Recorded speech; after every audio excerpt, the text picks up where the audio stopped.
may never be able to buy those expensive toys for my kids. The dirt bikes, the four-wheelers, and other large gifts. Her hand cupped in mine and skipping proudly with glee. My 3-year-old daughter is my little E. My oldest, now 12 and full of life. We text each morning and talk every night.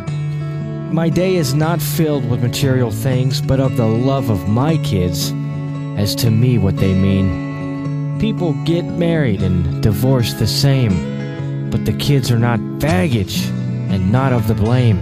So here in my world, we are the Three Musketeers, connected by blood and a heart that we share. Spend time with your kids. Show them you care no matter what you do. Just be there.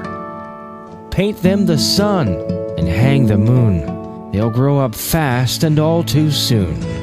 We aren't promised tomorrow, and not even tonight.